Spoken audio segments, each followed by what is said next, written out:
I've been asked to reflect a little bit the next few times about the Sacred Heart of Jesus, the Heart of Mary, about the ordinary time and thing. And I thought that maybe we ought to begin with what is the liturgical year, or how did we get where we are with the liturgical year?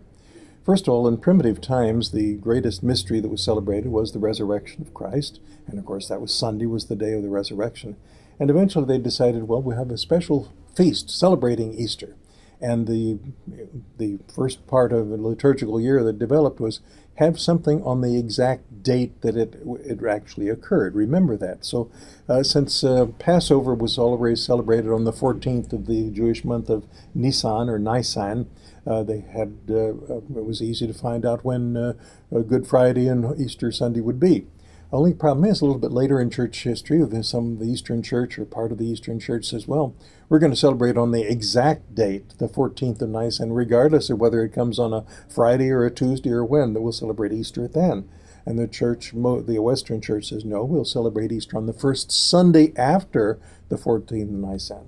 A little bit later, there was a dispute, well, should we celebrate it in connection with the Jews? And at the Council of Nicaea, the church in 325 AD, the church eventually determined we'll celebrate Easter on the first Sunday after the first full moon, the spring solstice, the spring equinox, and which comes after the Jewish feast of Passover. And so it's remained in the Eastern Church. Western Church celebrates it without any reference to Passover. So the first thing, or liturgical year, is the mystery itself. When was it exactly?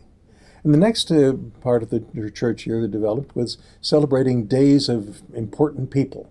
And we celebrated the day of their birth into heaven. Their departure from this world was their birth in the kingdom of heaven. In other words, the martyrs who died, they were celebrated in the church on the day of their death, which was their day of their birth into heaven. And so if you have ancient feasts of the ancient martyrs, they're precise, the day during the liturgical year, that's the exact date that they died. The third thing that happened in the development of the liturgical year was the dedication of a particular church because of some mystery. And so we have the dedication of the Church of the Nativity in Bethlehem, and that was commemorated every year on the precise date of the dedication. The dedication of the Church of St. Peter and of St. Paul in Rome, that date was observed.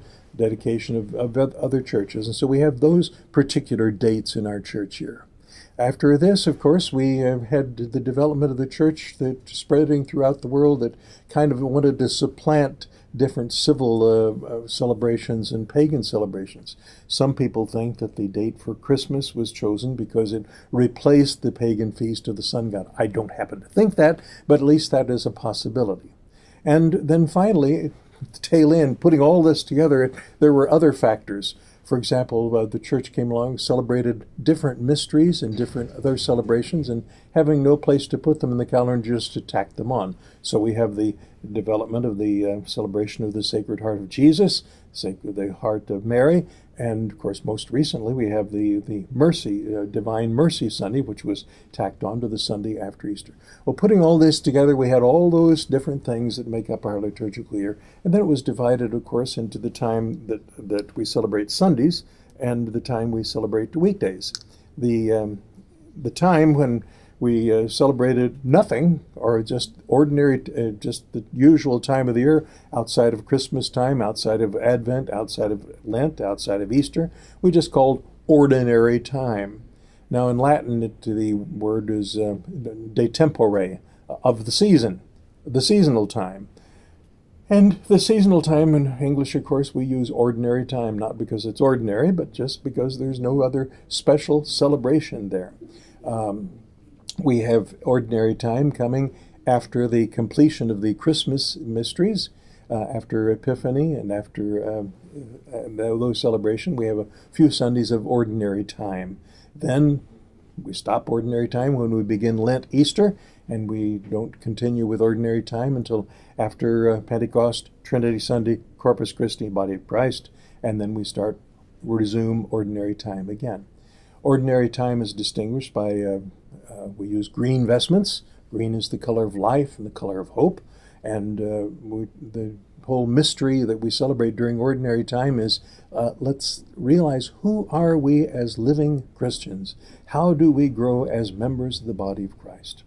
Well, in connection with this, I think the next program I'll try to say just a few things about other feasts that come in that we have developed, the Sacred Heart of Jesus, the Heart of Mary, and a few other things about ordinary time. This basically is how our church history developed. Some of it, the precise date of what happened. Some of it because of a dedication of a church. Some of it because of the precise date of a death of a martyr. And some of it just simply because, well, that's the way we're putting it together. And this is our whole liturgical year in the Western Church.